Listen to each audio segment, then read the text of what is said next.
Amém? Vamos seguir? Então vamos.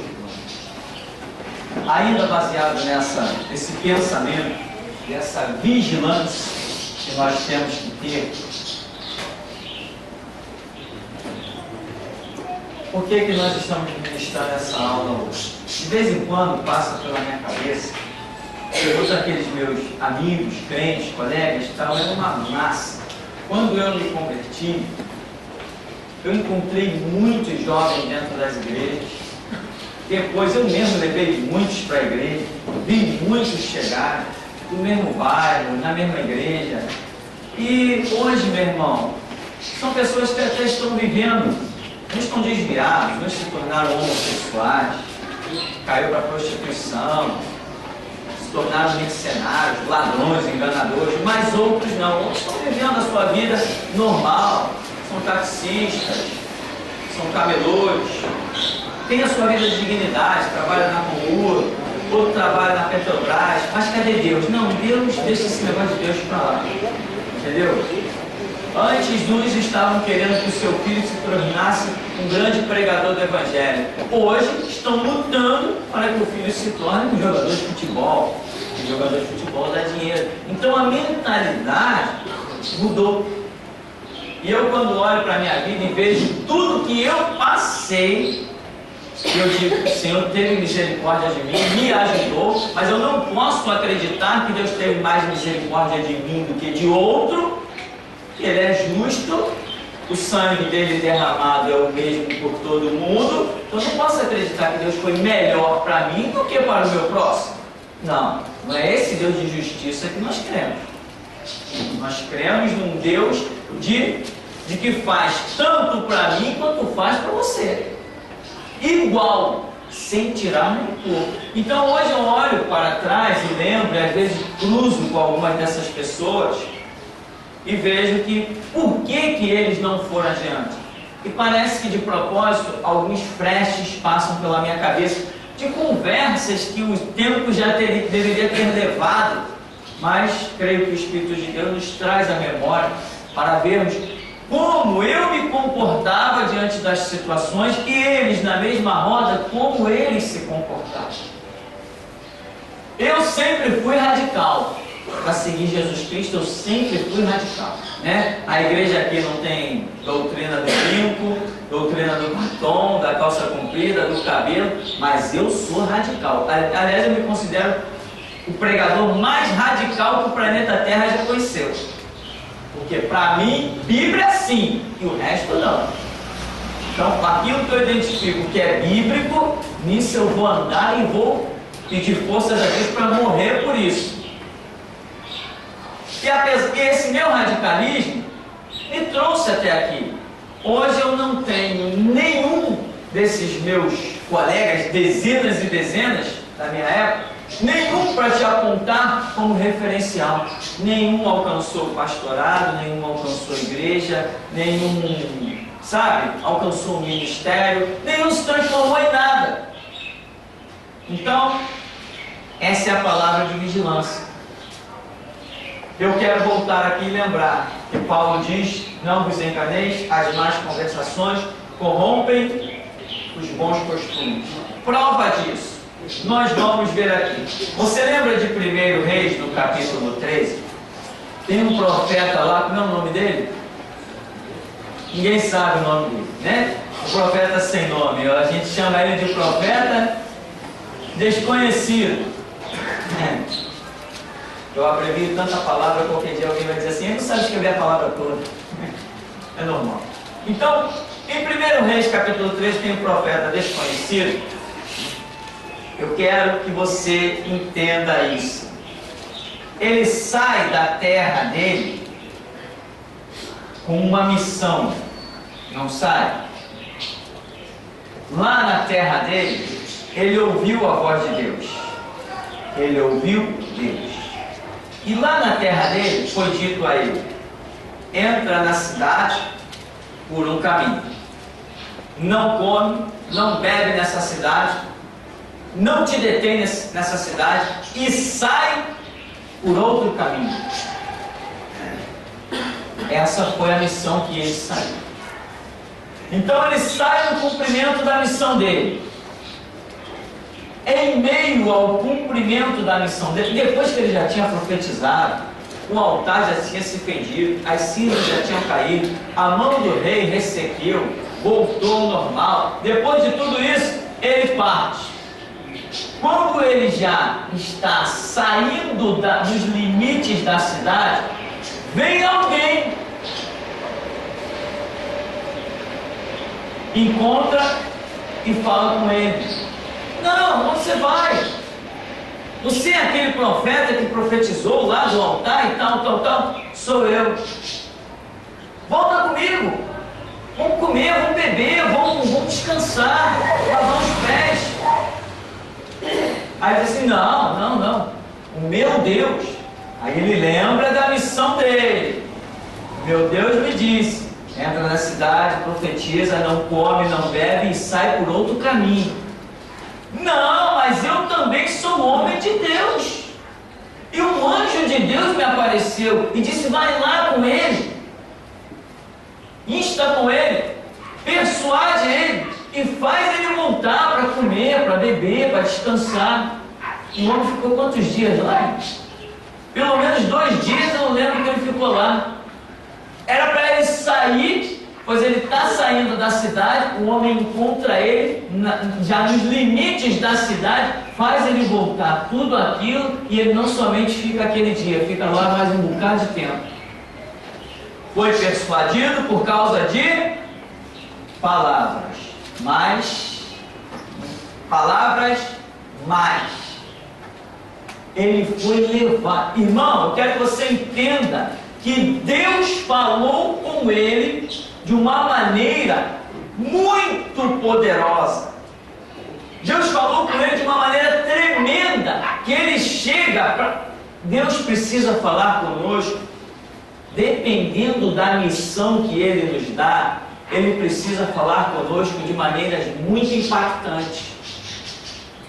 Moisés, eu sou o Deus de Abraão, de Isaac e Jacó. Vai no Egito libertar o meu povo. Não, mas não vou mesmo.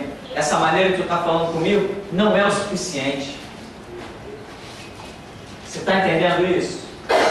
Moisés, quem fez a boca? Não sou eu. Quem fez o muro, quem fez o sábio? Não sou eu. Não, mas não vou. Não vou. Moisés, põe a tua mão no seio. Agora, põe de novo. Está vendo, Moisés? Não, mas eu não vou ainda, não vou. Joga a vara no chão. Virou pó. Pega. Virou vara. Está vendo, Moisés?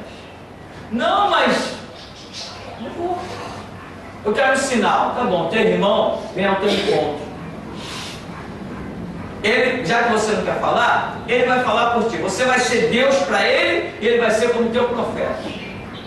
Você está vendo o nível que Deus fala para que Moisés seja encorajado a encarar um homenzinho, um pastorzinho folgado do deserto com um cajado na mão, encarar um exército egípcio? Você está vendo a que nível Deus falou com este homem para que ele encontrasse coragem de ir? Isso que eu quero que você entenda. Para esse homem chegar diante daquele altar e dizer: altar, altar, assim diz o Senhor, sobre ti ossos humanos serão queimados, e este é o sinal que deu o Senhor: o altar será fendido e a cinza vai derramar. Na mesma hora, bruct, bruct. Eu quero que você entenda a que nível este homem recebeu a palavra de Deus para chegar diante de um altar de pedra e declarar isso e ver esses sinais. O rei diz: pega nele. Quando o rei diz pega nele, travou o braço. O rei pediu misericórdia, ele disse assim: volta o braço ao normal. O braço voltou ao normal. Com tudo isso, sabendo da sua missão, ele ainda foi persuadido por palavras, mas não eram palavras que visavam glorificar a Deus, eram palavras que visavam o seu próprio bem-estar. Vem comer. Quem? Deus? Não, não é Deus que vai comer. Vem beber. Quem? Deus. Vem descansar. Deus. Vem lavar os pés. Deus? Não, eu. As palavras, quando elas nos agradam, elas são terríveis. E se você vive o tempo todo debaixo de palavras que vão te agradando, te agradando, te agradando, daqui a pouco você esquece até que Deus falou, você esquece da sua missão. Esquece. Esquece porque nós vemos pessoas na Bíblia esquecer. Quer viver a experiência? Se quiser viver a experiência, você viva. Eu não quero. Para mim já basta o exemplo bíblico. Não importa o quanto Deus fale comigo, eu ainda sou sujeito a ser corrompido. Portanto, palavras, cuidado com elas. Amizades, mas quando não vou contrariar esse cara, não, só dessa vez não tem ninguém vendo. Não, toma aí, tá legal. Sempre tem alguém vendo, amém? Pai, Filho, Espírito Santo, os exércitos celestiais, miríades e miríades, está todo mundo vendo. Nesse mundo não existe nada escondido, porque a Bíblia diz, não há nada que faça-se oculto que não seja revelado. Então não tem esse papo de que tem alguma coisa escondida. Não existe nada escondido nesse mundo, porque a Bíblia diz que Deus trará juízo toda a obra. Então não existe nada escondido. Esse caso do profeta sem nome ou desconhecido é algo muito forte para mim, é uma lição que eu aprendi e eu não abro mão dela. Portanto, se alguma coisa está me incomodando, eu pulo logo fora. Inclusive essa semana o irmão esteve conversando comigo, uma situação de emprego, onde no emprego está cheio de ladrão, cheio de gente desviando isso, desviando aquilo outro. Ele falou assim, estou pensando em sair desse emprego. Eu falei, vai nessa tua força. Senão daqui a pouco tu vai se ver obrigado a estar roubando, enganando e mentindo. Não é? Porque se tu está num meio em que Deus não mostrou o propósito, não, fica aí, se Deus não falou, fica aí, meu irmão. Se você está se sentindo ser minado, forçado a uma situação, escapa logo disso. Deus proverá. Porque você não está pensando em si mesmo, né? Quem quer sair do emprego? Quem quer perder recurso financeiro? Você está pensando em glorificar a Deus. Diferente do que pensou o nosso profeta sem nome. Ele pensou nele, porque as propostas foi, vem comigo, come, bebe. Olha, isso aí não é para Deus. Está pensando nele. Se eu só continuar aqui, tem um caso de Sansão. Você lembra de Sansão? O homem das tranças. Sansão, quando ele é persuadido por Dalila,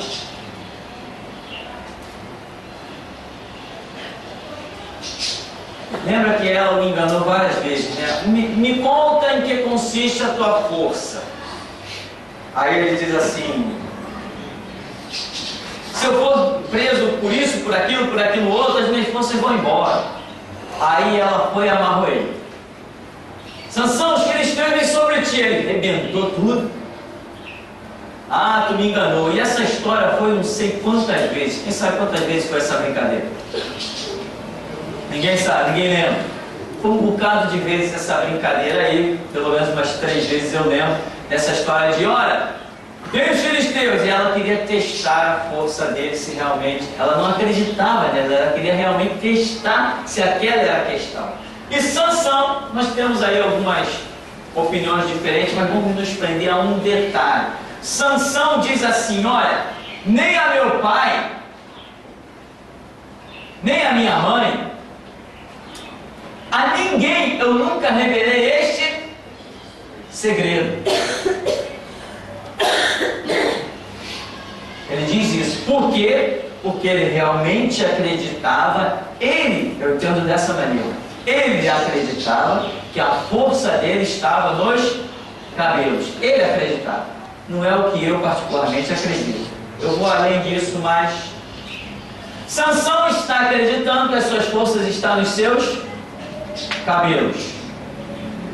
Nós temos alguns Sansões aqui em nosso meio, né? Quando ele acredita nisso, ele não quer contar, mas vem Dalila e uma vez, Dalila 2 vezes, Dalila 3 vezes, Dalila chora, passa a noite inteira chorando. Se ela trabalhasse na Globo, ela ia ganhar uma grana preta. Artista de primeira. Passa a noite inteira chorando, não come, não bebe, só se lamentando. Não, você não confia em mim, você não me ama, e tal, e tal, e tal, e tal. Você não me diz em que consiste a tua força. Sansão não aguenta a noite inteira aquela mulher chorando. Tudo bem. Cedeu. Cedeu por quê? Por causa de palavras. Palavras. Ele não percebeu que ele não tinha do seu lado uma mulher que o amava e o respeitava. Ele não percebeu isso, porque segredo todo mundo tem. Tem? Tem segredo, irmão Francisco? Aí, irmã, aí depois conversa com ele. Tem segredo, Juarez? Não, vai dizer que não, né?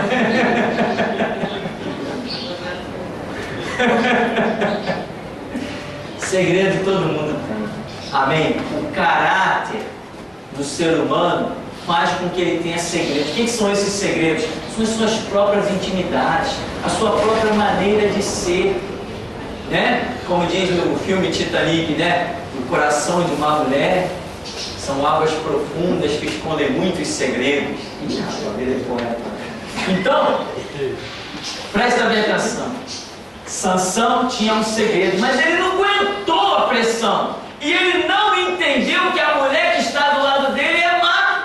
Se fosse boa, respeitaria a intimidade dele. Não, tu não quer falar, vamos tocar a vida. Tu está fazendo a mínima diferença. O que importava para ela, em que consistia a força dele. Mas ele não foi capaz de discernir que ele estava casado com uma serpente. Pior de tudo, jararaca que nem pisca. Esperta pra caramba, já corrompida, já tinha lá uma promessa dela ficar rica, com cinturões de prata e de ouro, de uma comitiva imensa. Depois de traí-lo, ela ficou riquíssima. Então, meu irmão, primeiro Sansão não discerniu, e outra, como ele acreditava que ali estava a fonte da sua força, ele foi corrompido em quê? No seu fator psicológico. Ele deveria ter dito assim: olha, se tu quiser continuar morando do meu lado, vivendo comigo, esquece esse assunto. Se tu tocar de novo nesse assunto, eu não vou usar minha força não, mas tu vai ficar sozinho. Ele poderia. Essa seria a atitude correta de Sansão. Mas não, apaixonado, né? A Bíblia diz que Sansão não podia ver uma mulher. Não tem nada a ver contigo não, Márcio, só tu. Sansão não podia ver uma mulher. O cara era mulherengo. Casou lá com uma filisteia não sei aonde, casou com uma de Midian, via lá e ele queria casar. O negócio dele era casar. Resultado, olhou para Dalila, já pré-moldada para aquela situação, com as roupas mais chiques do mundo, até fazendo o que ele gostava de fazer, que era carregar água na fonte, mas disfarçada de boa dama. Sansão embarcou. Seu fator psicológico foi completamente corrompido. Ele acreditava em dizer: eu não revelei isso para ninguém, nem para o meu pai, nem para minha mãe. Mas para mim tu vai revelar. E todo dia, em que consiste o fator da tua força? Por que tu é forte? O que tem a ver tu com o teu Deus? E toma, e toma, e toma. Em vez de ele dizer assim: chega disso, estou indo embora, ele continuou lá. Quem foi mais forte, Sansão ou Dalila? Sansão, um homem forte daquele jeito, que matou um leão, matou um cabrito, matou... Na mão ele resolvia qualquer parada. Mas ele estava envolvido num meio que nós podemos considerar má conversação. E ele foi corrompido, como Paulo diz: não vos enganeis. Quem sabe se Paulo não conhecia a história de Sansão, né? Não vos enganeis, as más conversações corrompem os bons costumes. Amém? Tem que viver alerta a essas questões. Então, o ser de Sansão foi movido, corrompido. O ser do profeta desconhecido foi movido, foi corrompido. Paulo adverte, e por causa disso nós temos visto muitas quedas. Porque está faltando vigilância. Escrever 2 vezes para você não esquecer mais. Vigilância, vigilância, vigilância sempre. Pastor, como o senhor falou a respeito da língua, que ela já tinha sido preparada, então pode dizer que, de repente, dependendo do meu desejo, do que eu quero, que venha me agradar, me satisfazer, o diabo pode preparar uma situação para mim, planejar tudo e me pegar nela, naquele laço? Exatamente. Sansão era um mulherengo. Tem muita gente que não detectou isso, mas quando a gente estuda no seminário, uma das coisas que a gente descobre no seminário é que Sansão era um cara mulherengo. Ele não ficava sozinho, ele não aceitava ser um solteirão. Ele queria casar. Ele se agradava de uma aqui, de uma lá, e sempre os agrados dele eram de gente fora da nação de Israel, o que já era proibido. Entende? O escritor, lá quando está falando sobre Sansão, diz que Sansão se agradou de uma filisteia, e seus pais não compreenderam que isto provinha do Senhor. Mas não provinha mesmo. O escritor está dizendo que provinha do Senhor, mas não provinha. Ele, quando escreve a história de Sansão e coloca essa frase, ele está errado, porque a regra de Deus era que os filhos de Israel não se misturassem com mulheres estranhas. Agora, como Sansão era mulherengo, o diabo aprontou uma para ele. Botou uma mulher lá toda bonitona, toda maquiada, imagina-se lá com as roupas mais finas, numa tenda luxuosa montada no deserto. Daqui a pouco Sansão está observando aquilo, vê uma mulher sozinha, se aproxima. Aí o diabo diz assim: estava esperando você. Olha, se o ser humano deixar a natureza humana ficar vulnerável, aí ele está dando permissão de o cristianismo também não existir. Então quem tem que ter nós temos que negar nossa própria vontade, como diz aqui, que homens parecem ser bons, mas ele fala a palavra boa, mas ele é mau. Aqui em Mateus 12, que é raça de vírus, como podeis falar coisas boas sendo maus? Porque a boca fala que o coração está cheio, e o homem de bom tira o tesouro, boa coisa. certo. E o homem mau tira coisas mais do seu mau tesouro. Aí digo-vos que de toda palavra frívolas proferiram os homens, dela darão conta no dia do juízo. Exato. Palavras frívolas. É justamente o que nós estamos falando. As más conversações. O que é uma palavra frívola? Seria uma palavra, em outras traduções, fria. Ou seja, uma palavra fora de contexto, uma palavra, sabe, sem sentido, uma palavra, como nós dizemos, à toa, uma palavra que não gera nenhuma realidade dos fatos. É uma palavra perdida nos seus contextos, nos seus sentidos. E é disso que estamos falando. Palavras, como Paulo diz, não vos enganeis, as más conversações corrompem os bons costumes. Más conversações está cheio de palavras frívolas. E essas palavras frívolas nós temos que saber identificar, meu irmão. Você está levando a sua vida cristã lá, caminhando, pagando o seu preço. Você tem que estar vigiando. Se vem um assunto que você vê nesse assunto não existe nenhuma edificação, se não existe edificação naquele assunto, interrompe ele logo. Interrompe, senão daqui a pouco, naquele assunto besta, sem sentido, que não te diz respeito, que não te interessa, que não vai fazer parte do teu futuro, naquele assunto daqui a pouco tu está dando a tua opinião. Aí a tua palavra também entra aqui, frívola. Aí você diz, mas eu não tinha nada com isso, então por que falou? Se a Escritura diz, por tuas palavras serás julgado, por tuas palavras serás justificado. Partindo então, pastor, desse princípio aí de que as más conversações corrompem os bons costumes, a gente tomando por exemplo a rebelião do céu, aqueles 12 espias, a gente conclui então que as más conversações elas vão convergir para o mais trágico, que é disseminar um mau conceito que vai gerar uma rebelião, que é a tragédia final, né? Que corroborando com isso aqui em Provérbios 27, 12 diz que o prudente, ele vê o mal e se esconde, mas o tolo passa adiante e sofre a pena. Perfeito. O irmão falou uma coisa aí que Deus usou para alcançar muitas mentes.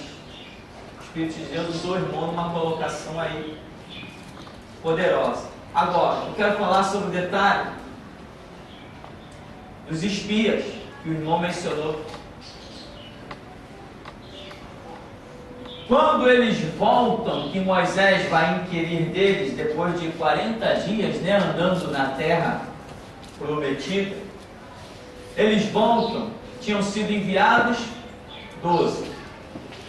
11 tem um relatório, ou melhor, 10 tem um relatório, e 2, Josué e Caleb, possuem um outro relatório. Deus havia falado e o povo não tinha dúvida. Saíram do Egito com uma promessa, no meio do deserto Deus continua falando e diz assim: essa terra aí eu dei a vocês, essa terra é vossa. Eles têm uma promessa, mas entre o cumprimento da promessa, vem a prova. Isso aí é normal, isso é regra. Olha o que o povo vê. O povo vê 10 pessoas dizendo não. E vê 2 pessoas dizendo sim. Mas eles têm uma promessa. Que independente do sim ou do não, cada um tinha que continuar andando e vivendo segundo a promessa. Mas a massa aqui, a grande massa dizendo não, o que o povo faz? Não, nós não vamos poder então alcançar essa terra. A Bíblia diz que aquele povo chorou e pranteou a noite inteira e quiseram até apedrejar Moisés. Então virou um povo se rebela contra Moisés por causa de 10 vagabundos que perdem a fé no meio do caminho. Mas o povo não soube discernir. Não, peraí, foram 12. A grande maioria está dizendo que não dá para possuir a terra. Olha o relatório da maioria. Ou seja, olha a má conversação da maioria. Corrompeu o bom costume, a doutrina, a promessa. Por isso, irmão, é que eu digo: o que estão falando? O assunto é Bíblia? O assunto é bom? Palavras edificantes? Ah, mas poxa, meu irmão, hoje veio de casaco amarelo. Hoje, caramba, um sol desse, o cara de casaco amarelo. O que é problema teu? Você vai sentir calor? Por que as pessoas se preocupam até com a roupa do outro? E olha lá, se vier a chuva que o fulano está esperando, eles vão morrer afogados. Aí daí. Se isso é uma brincadeira, tudo bem, vamos brincar. Mas se é sério, meu irmão, escapa desse tipo de gente, meu irmão.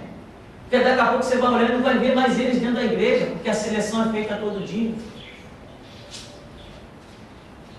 Pastor, esses 2 exemplos que você deu aí, um foi o profeta desconhecido, que acontece? Ele confiou, naquilo que o outro profeta falou com ele, A Bíblia diz, maldito é o homem que confia no outro homem. Ele, de hipótese nenhuma, ele orou para saber se vinha de Deus aquilo ali. E a Bíblia também diz: a quem muito é dado, muito será cobrado. E a cobrança foi muito grande. E o outro item foi o que o senhor falou com relação a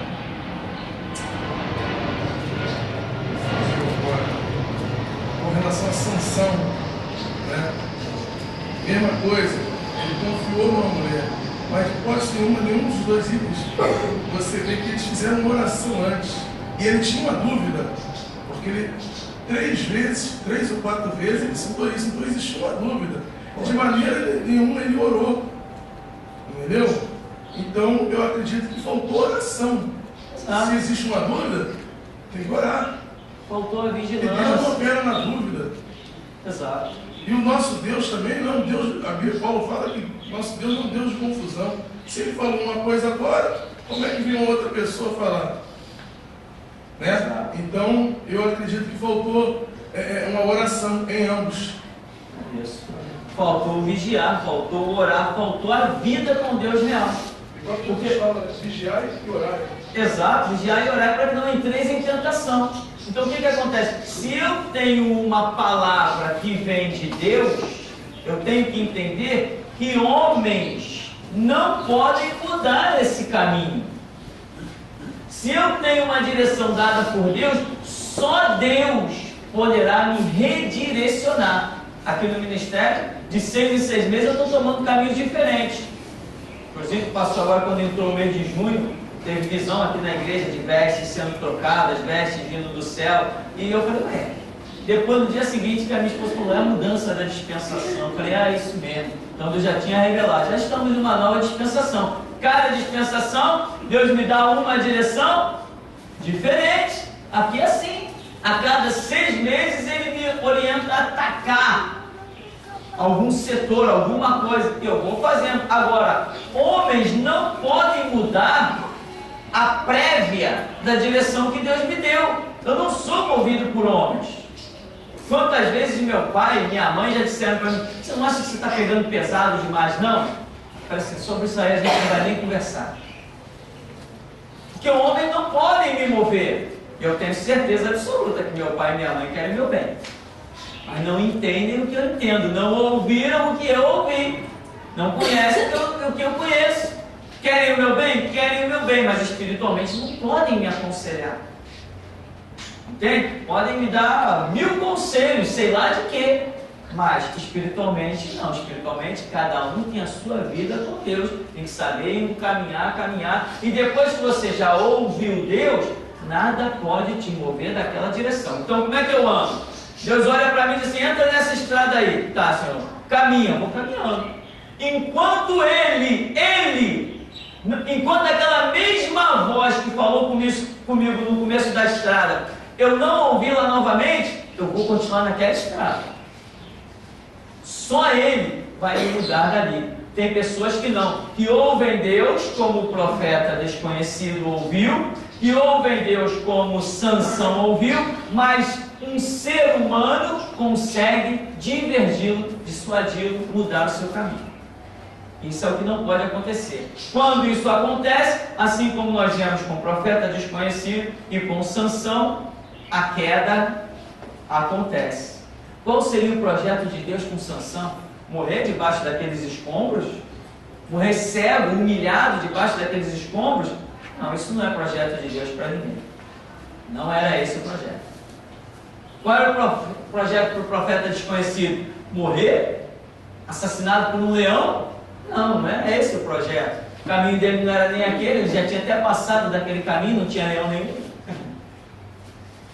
Amém? Então, a queda está aí diante de nós. Lembra que foi dito para Caim? Né? Se procederes bem, tudo bem. Se procederes mal, o mal está aí à porta. Cabe a ti dominá-lo. Né? Como é que você domina o mal? Muitas vezes é se afastando dele, fugindo dele, correndo dele. Não, vou passar ali, aquele cara já vem com aqueles papos besta, aí, vou nem por lá, vou por aqui. Não vou estar. E vai seguir o seu caminho. Amém? Podemos ficar por aqui então? Ficamos por aqui. Vamos estar agradecendo a Deus.